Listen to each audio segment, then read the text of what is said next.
Assalamualaikum warahmatullahi wabarakatuh.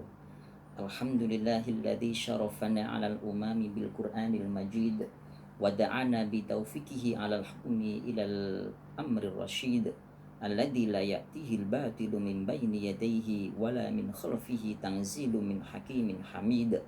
Wassalatu wassalamu ala sayyidina wa maulana Muhammadin wa ala alihi wa ashabihi ajma'in, amma ba'd. Bapak, Ibu, Saudara yang dirahmati oleh Allah, begitu banyak kenikmatan yang telah Allah anugerahkan kepada kita. Karena begitu banyaknya sehingga kita tidak dapat menghitungnya. Wa in ta'uddu ni'matallahi la tuhsuha. Kalau engkau menghitung-hitung nikmat Allah, maka tidak akan pernah bisa engkau menghitungnya.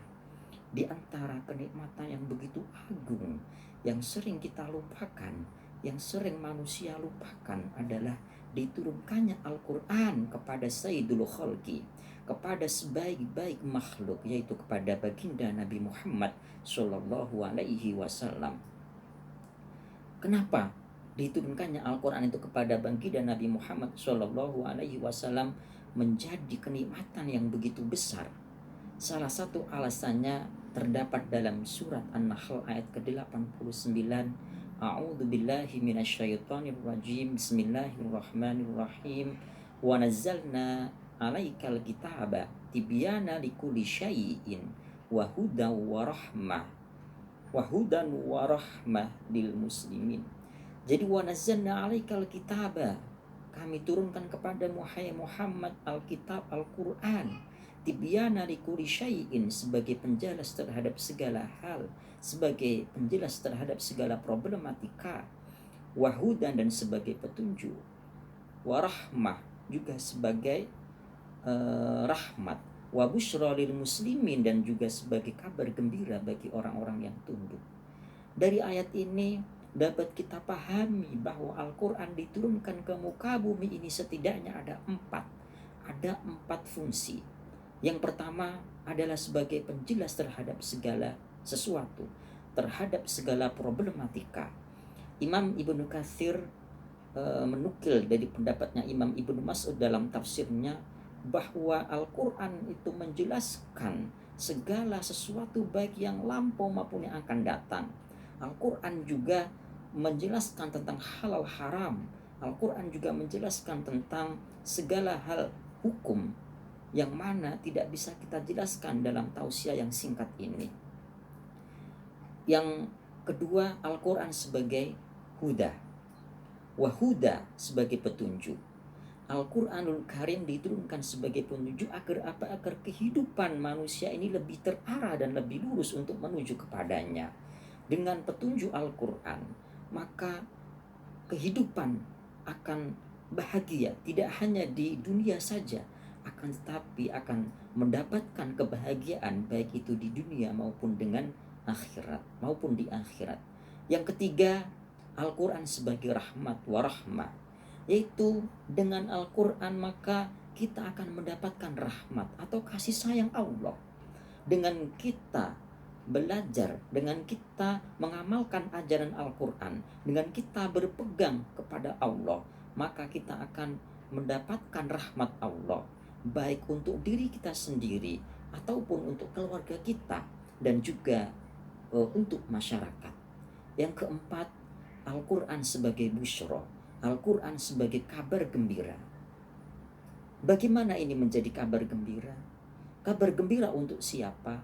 Kabar gembira bagi orang-orang yang tunduk kepada Allah, lil muslimin, atau kabar gembira untuk lil mukminin dalam ayat lain. Maka orang yang beriman, orang yang tunduk kepada Al-Quran, terhadap ajaran-ajaran Al-Quran, maka dia akan diberikan kebahagiaan baik di dunia maupun kelak di akhirat.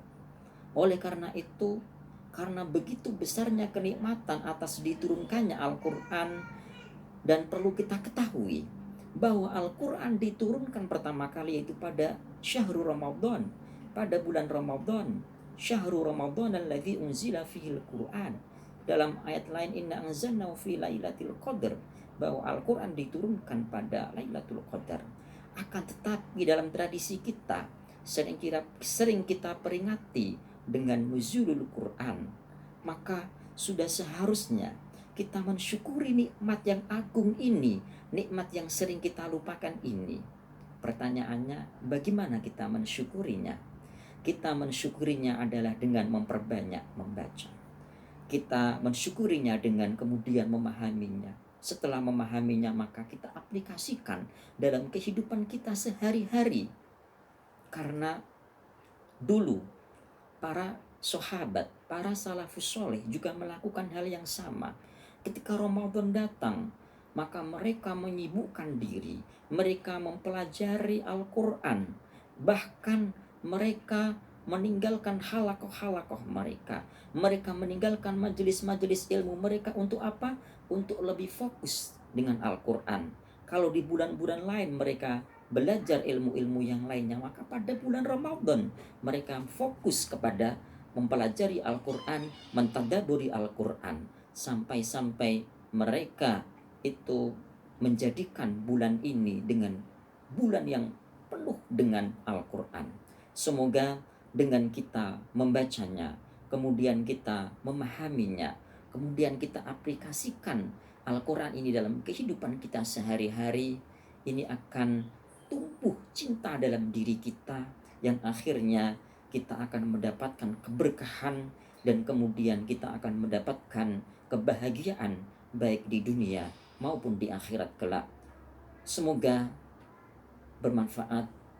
Wallahul muwaffiq ila aqwamit thoriq. Wassalamualaikum warahmatullahi wabarakatuh.